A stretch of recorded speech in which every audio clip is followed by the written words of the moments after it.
All right, round 4, we got the WarMachine back at it, actually at X&1 since that first round loss, going up against ArkXeno here, both at X&1. So whoever loses this is 100% out of the top cut. Whoever wins still technically has a chance, I believe, because of the way everything worked out. But I imagine that the person who loses, that's undefeated and loses in round 5, will actually end up making the top cut there based on tiebreakers. But without further ado, the WarMachine versus ArkXeno, round 4 of Duels of Runeterra 17.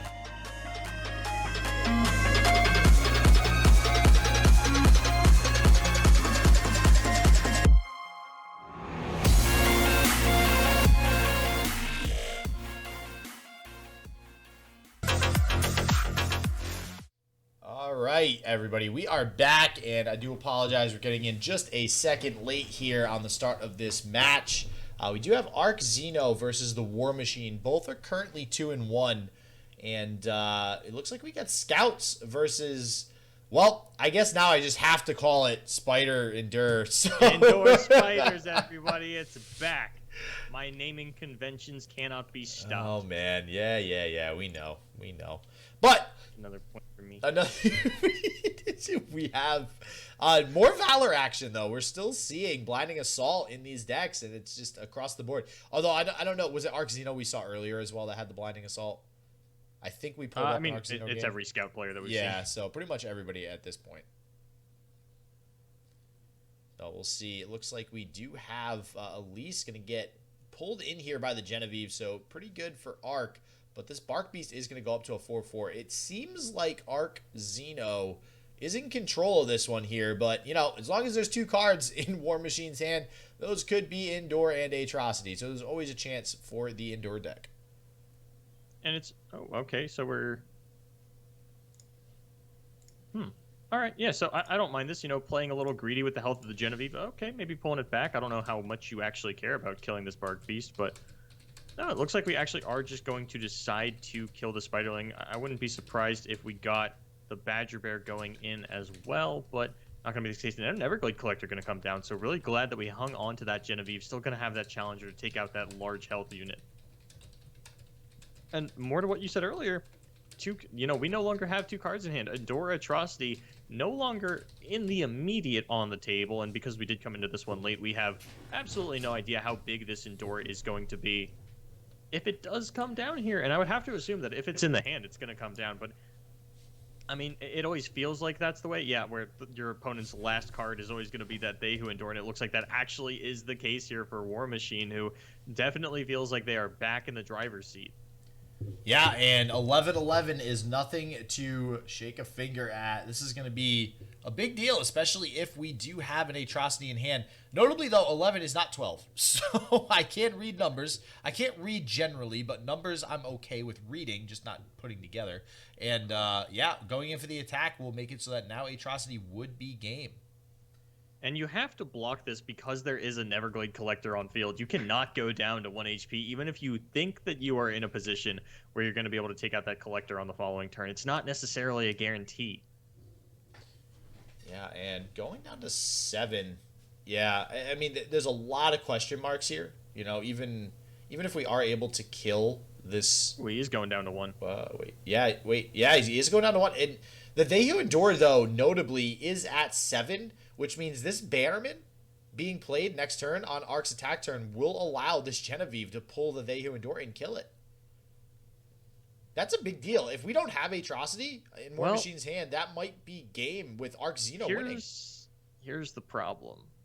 You need... Actually, no, you're right. Yeah, the Bannerman comes down and kills the Neverglade Collector, then gets to come in and kill the Endure. I was thinking, like, how are we getting rid of this Neverglade Collector? I thought you meant the Bannerman on field. No, that is my bad. This could be a game-ending Bannerman if we whiff it. Don't whiff it. All right. Okay. Yeah, this Bannerman, he's circling. You see ArkXeno hovering that 1 card in WarMachine's hand. Love the Yasuo emote. Juicy. Okay, it's Bark Beast. And, yeah, he's just going to reveal it for ArkXeno. Just let him know what's up. And, yeah, that is going to go ahead and be... Wait, what? Wait. Oh, wait, no, yeah, this is fine. Because the Collector's going to die first. Yeah. But... So you can go ahead and kill other units. Oh, this is a scout attack. I was like, wait, are we going in with everything though? Because then the They Who Endure is still alive. No, not quite. That would be a little bit wild. He is playing this. I mean, this is close to the chest, though. Generally, we do see unspeakable horror in these indoor decks. So at any point, one of those off the top could be enough to just kill Xeno. He has played a little bit risky with his life total. His board has been maintained as a result of it. And I mean, he's playing this one really close to the chest. It's looking scary, but it's not out of the question that he still ends up winning this. Yeah, WarMachine gonna be looking for a pretty good top deck. I wonder. See, you have to start questioning yourself too. Like, is there unspeakable horror randomly in WarMachine's deck? Literally, a top deck unspeakable horror just wins the game. So there are a lot of outs on the side of the WarMachine. The question is just whether or not we're able to draw. Even Atrocity on this Spider token is enough for lethal, which is why I imagine we don't see a block here with this Spiderling, because we actually need an Atrocity target. That would be hysterical. A hell of a way to end the game. That's. Let's see it. Where's the top deck? There are lethal top decks available for both players. If ArkXeno can find a Relentless Pursuit, that will end the game on the following turn. Oh. And he finds it, but I have been baited in the past. Generally, when one player top decks the out, so does the other. See, I love the emotes right now. They're on point. That Nocturne emote has not gotten enough use. No, and I love it. I think it's a great... Yeah, Ravenous Butcher. So it is just lethal on the side of ArkXeno, who did pick up the Relentless Pursuit. Meanwhile, his opponent with the Ravenous Butcher, not nearly as impactful. He had me sweating there for a second with that Fizz emote. Emote game on point this game. Props to Ark and WarMachine for throwing out the emotes. Gotta love it. And unfortunately, the game's just going to end this turn. Not going to give WarMachine the chance to top deck anything else, so we can see that last turn there. Oh, man. And that's just going to be game. ArkXeno taking it home there versus WarMachine, going up 1-0. A couple of clutch final moments there, playing that one a little. I would have been sweating if I was in ArkXeno's seat, and based on the amount of sweating Nocturne, or blown away Nocturne emotes coming out, I would assume that he was feeling the heat as well. And now it's going to be Twisted Fate Swain. Yeah, and sorry about that, everybody. Of course it pulls that up. Literally named form thing, Jesus. And there we go.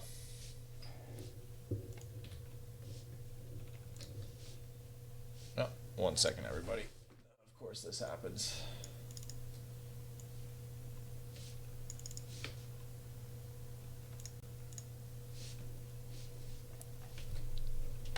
Un momento, everybody.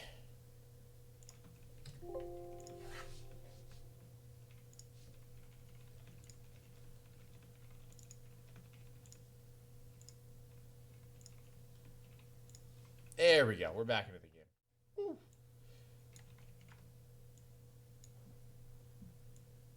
Man, if there's one thing I hate, it's computers.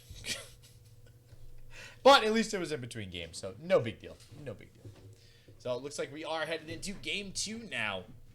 ArkXeno versus WarMachine. Got TF Swain going up against this same Endure Spider deck. And I don't know, man. I really think that the only reason Elise is in here is just because people forgot she existed. And now there's Elise Spider aggro being played. So they're like, hey, you know what? Let's try this again. See if it works. There are a fair amount of decks that have weak early games to Fearsome. And we've seen the Elise... I think back when, not necessarily mono Callista, but I think there was a lot of debate around Callista, Sejuani, and Elise. Which one do you run in your Endure Spiders? And you and I had kind of agreed that we weren't the biggest fan of Elise, but then we saw Numiel bust out Elise Callista and just really try to hard pick on the Karma Ezreal decks of the format. And I think that's what we're going for here again with the return to Elise. Is there's a lot of War Mothers, a lot of Feel the Rush running around, understanding that the early champions make a big difference. The Wording Stone is not an effective blocker against the Elise. Sure, you're going to block the 1/1 Spiderling, but you're not going to be able to stop my Elise from leveling for the most part. And once every Spider on my board has Fearsome, even if it's just a couple of 1/1s, that still acts as ways to pull your Trundle out of the way and still give me really big damage pushes on some turns in the mid game. Yeah, no, I got to agree, and I'm curious to see if ArkXeno is going to be able to stave off some of this early aggression with these two Bark Beasts, because This is one of the better hands you want to get early on with WarMachine's deck here. Getting these two Bark Beasts, being able to both be 3/3 super early. We'll see if ArkXeno is able to deal with them before that, though. I would not hate the idea of a salvage. I mean, obviously, Twisted Fate's red card is the most ideal way to deal with multiple Bark Beasts, but looks like Xeno is considering Death's Handing one and then just sort of dealing with the 3/3 that is left over, which honestly, not the tallest task in the world, but I don't mind this pass either. If you are going to go for something like a salvage this turn, you would like to see what else your opponent is going to get down, because if it was, say, a Callista coming out of your opponent, I think you'd want to soften that up with a Death's Hand into a Ravenous Flock. Double Omen Hawk, though. I mean, look at how juicy of a Twisted Fate board this is. I mean, Make It Rain would be... Make It Rain would actually terrify me here. If I was in ArkXeno seat, I'd be sweating if I made it rain. Because if I hit, you know, the two... Let's say worst case scenario, I think, is the two Hapless Aristocrats and face. Yeah. I would have liked to seen the salvage fired off, but I understand the preservation of spell mana here. Yeah, wow. I don't think I've ever actually seen an entire field of 1/1s with 6 units on it. I think this might be the first time. And I think you just take 6 here. Yeah. maybe you block the second Bark Beast. If WarMachine... Okay, I was about to say, if WarMachine doesn't actually attack with these... Yeah, and it looks like we are going to block the first one. Ooh, no. Oh, no, don't do that. You're taking excess damage. Yeah, I think you just realized that. Yeah. Oops. Oopsies. That's 2 more damage you shouldn't have taken. But looks like we are going to go ahead. Oh, it didn't matter. We glimpsed beyond our attacking unit anyway, and that is just going to make it so that... I think, you know, as much as you would like to save this spider from a horrible death via Bark Beast, preventing the draw is so big here. Yeah, and it's usually big against Ahu Endure, right? Because one of the biggest things with Endure is it wants to draw, you know, things like the Ahu Endure, things like Atrocity super early. And when it commits everything to the board like it is here, especially a very vulnerable board, and you know your opponent only has 1 card left in hand, that's a big deal getting rid of that draw possibility there. They're just not going to have as many options as you have, especially when you have 3 salvage in hand to refuel like a boss against this deck.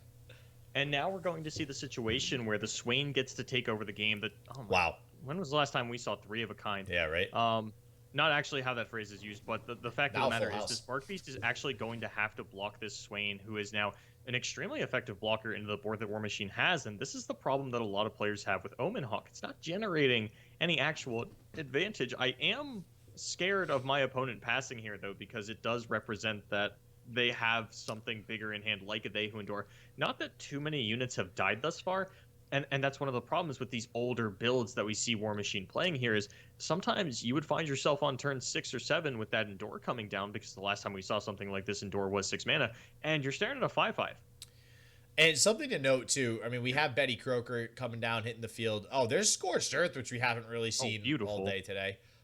Yeah, that is very good for something like a Ahu Endure. But if we do get into a TF, which not only, you know, red card, yeah, sure, that feels great, but TF pretty much instantly levels up here with this hand.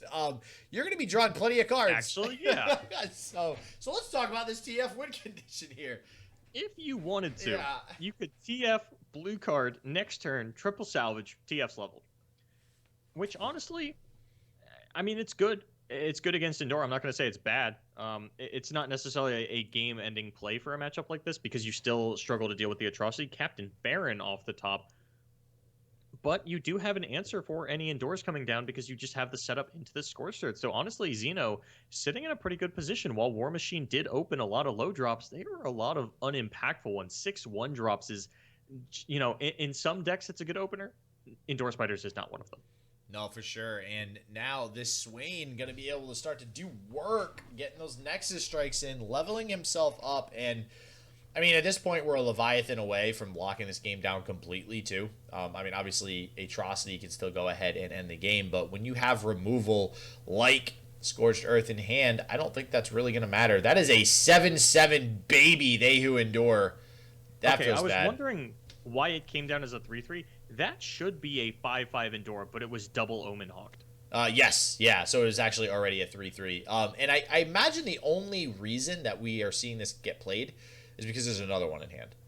I don't imagine you play it as a 7/7 otherwise, because at this point we just kind of need to get things on the field to mitigate some of the damage we're going to take from something like this Swain.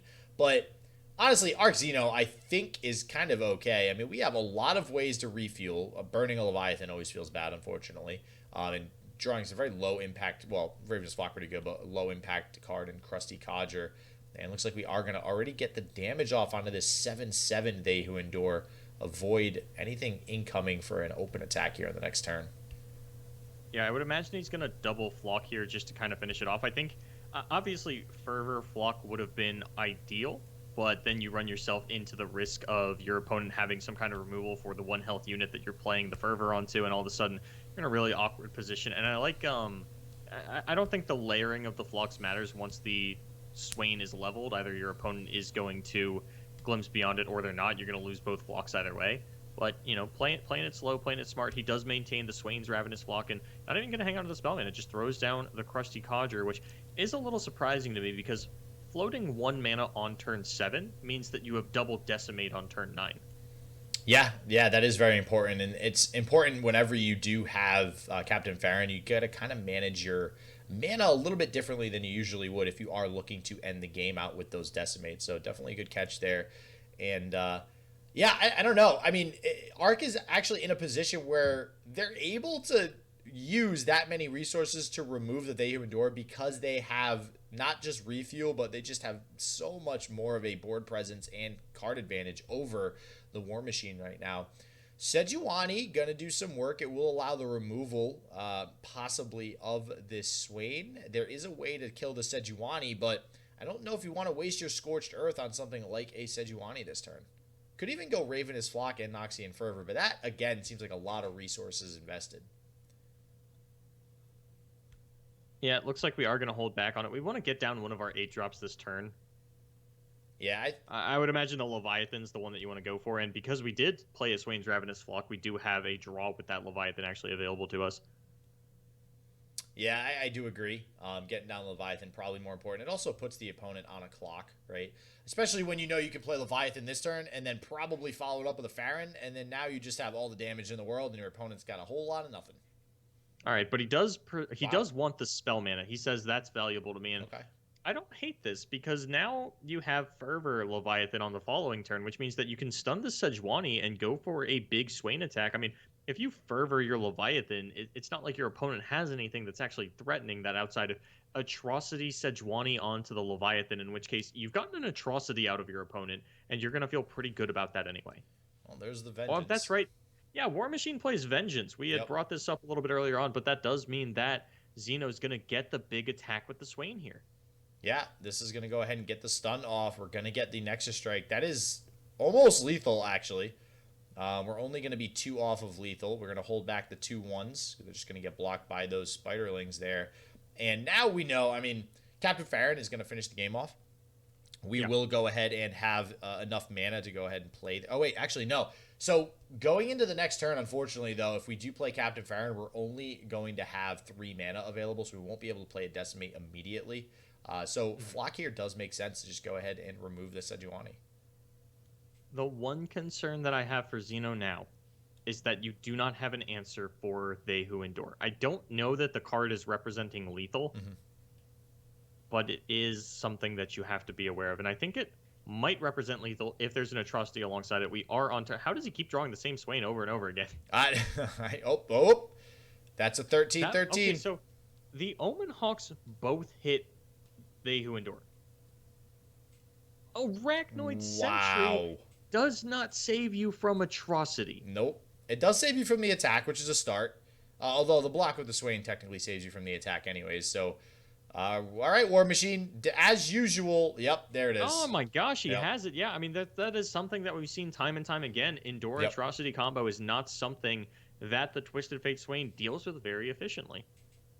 It takes multiple priority sequences to actually get the damage onto it and then set up an execute onto it. And yeah, Xeno just, has the strong comeback potential, but just a little bit shy of actually getting it done, unfortunately. Wow, all right, but that means we are going to go ahead and get a game 3 now. Look at that.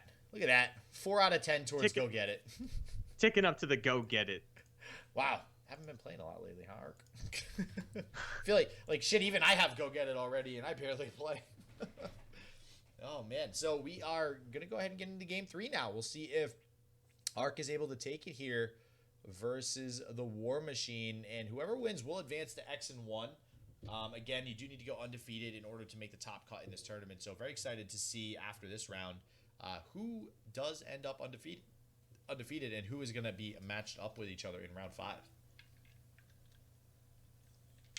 And I've been looking through the sheet that we have. There are a couple of players who are currently in the XO bracket who we should be able to get streaming for round number 5. We just hope that they stay XO. Yeah. Yeah, right. So I'm sure. And immediately the two that I had in mind, Smash GG refreshed, and they are at 3-1. Go figure. Great. Who were they? Keystick and Guardia. Well, Guardia lost round 3. He played Rowdy. Oh, never mind. Sorry, yeah. Keystick was the big one. Hunter V is 4-0, and he has it on the sheet that he can stream, so we might just have to hit him up. All right, nice. I have not actually gotten a Hunter V game in quite some time from his perspective either. I know we did him a while ago, so that should be pretty interesting if we're able to get that. I'm actually going to hit him up now. Yeah, that's a fair idea, Boulevard. Play it a little safe. Oh, and it looks like Zinc actually just got into Stream 1 POV. Is Zinc still undefeated? No. No. But Zinc's on the same team as Hunter V, so maybe he's dragging him into chat for us. Oh, look at that. Thanks, Zinc.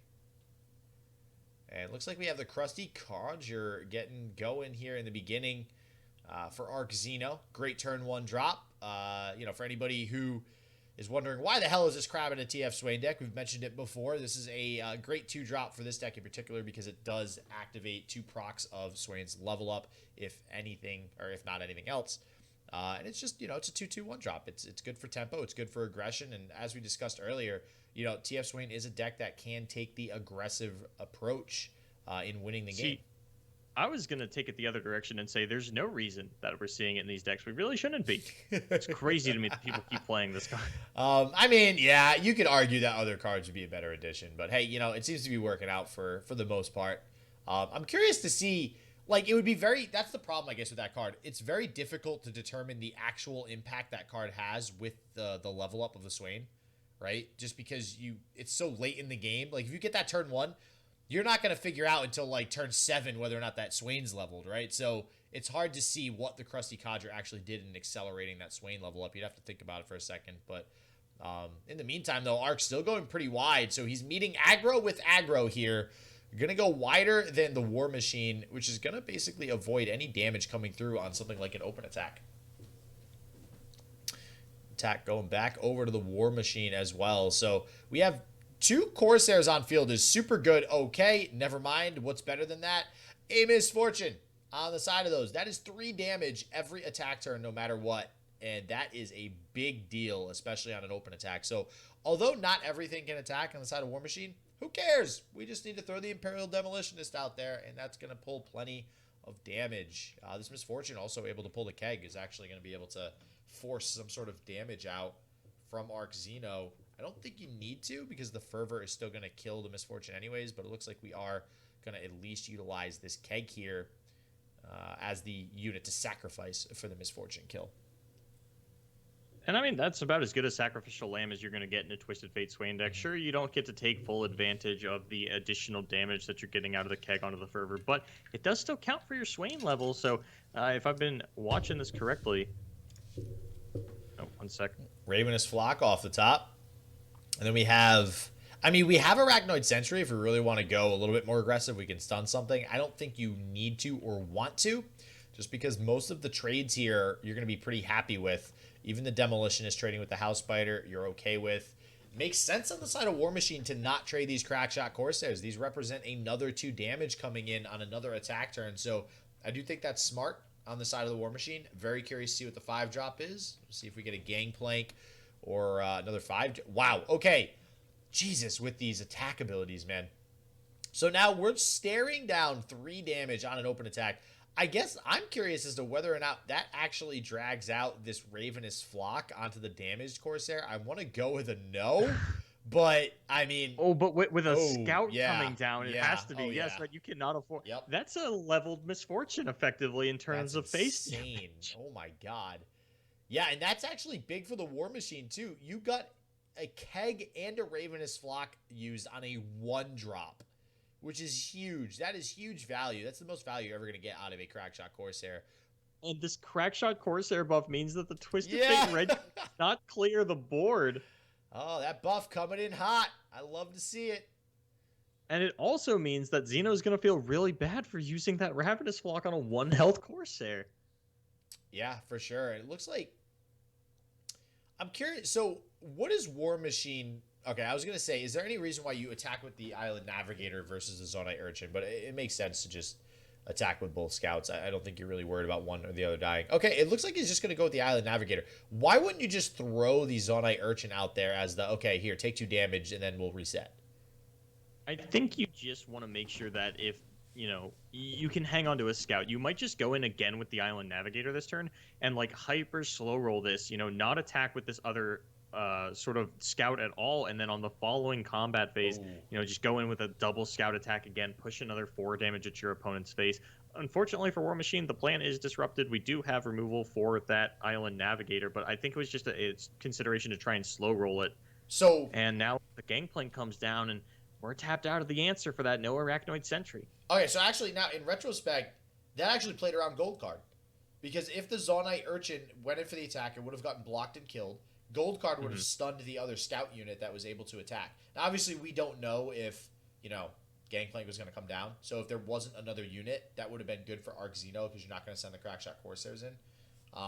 So, I mean, I don't know. I'm trying to argue it one way or the other, trying to find something for some sort of reason why that happened there on that turn. But it does look like, anyways, WarMachine, man, Gangplank plus Zonite Urchin, plus these Crackshot Corsairs doing work. I don't know if ArkXeno comes back from this, especially because we're not getting Leviathan down for 2 more turns. This is 2, 3, 4. That's 5 damage. Yeah, this is just way too much damage. Xeno just not finding the answers that he needs to. I feel like this is a matchup where the Swain actually does a lot of work just because it's a 3/6, and it trades very effectively into your opponent's units. It would clean up this Gangplank relatively nicely. I mean, whatever we get here, Noxian Fervor, can kill the Gangplank, but it's also possible that our opponent responds with some kind of spell to level the Gangplank, who I believe is sitting at 4 out of 5. Oh my god. And another scout out of our opponent is just a total disaster for Xeno. I do not think there's anything he's going to be able to do. The one consolation prize he's going to have is he does have this Arachnoid Sentry for Nevermind. He's playing it right now. So just going to... Wow. I mean, he gets to attack with the Sentry, but it's not like you're representing lethal in any kind of way. Even if you do draw something like another Noxian Fervor, I mean, pushing 5 damage here just is not enough. Yeah, that's only 8 total with the Fervor. And even if you draw another Fervor, you're still going to be 1 off of lethal, so... And even if you deal with this Gangplank, your opponent just has lethal with the double Corsair and the scout attacks. I have never seen Crackshot Corsair do what it has done right here. Oh, this is absolutely cuckoo bonkers. I'm gonna go out on a limb. I didn't track every single one, and you can see ArkXeno circling the Crackshot Corsair. I think Crackshot Corsair as a card this entire game has pushed through like 7 or 8 damage, and that's nuts. For one drop card to be able to do that, technically 3. And most of the time it was only 2, though. For them to push through that much damage is pretty insane. And that's why Misfortune is so good, too. We always see Misfortune just chilling in the back row while, we have scout units attack or other units attack. And this is why. Oh, and I mean, there's no good play here, right? You just, oh my gosh. Yeah, I think that levels the Gangplank as well. Yep. Oh, man. Everything's slipping away from ArkXeno. This just looked really ugly at the end. And, I mean, it's a hard loss. It felt a little close for a little while there, but Crackshot Corsair just getting way too much work done, and that is going to be Xeno falling down to a 2-2 record here. I know that we only cut to top 4, but I believe we still prize out to top 8. So, if you do maintain an X1 record throughout the day, there's a chance that you're in the money. Yeah, this is looking like it's going to be game for WarMachine. There's the Decimate he doesn't off even the have top. to attack. Jesus. Woo! And WarMachine going to advance there to X1, getting some usage out of that Nocturne emote again. I got to agree with you, Boulevard. I don't think we see that Nocturne emote used quite enough. All right, so the WarMachine having a pretty good run after that first round loss, so good to see them just chugging along there and going X1. And again, love having new people to cast, new people on the stream. So always, if you are playing in these tournaments, don't forget to just press play, just press record, just do it. just do it, man. Likey, just do it. Like, there's no reason not to. All right. I know some people get nervous playing on stream. I get it. You don't have to use a face cam. Just put it up there. Put it on a delay if you're worried about, you know, stuff. So, but as always, everybody, stay healthy, stay positive. I hope shit just works for you, and peace out.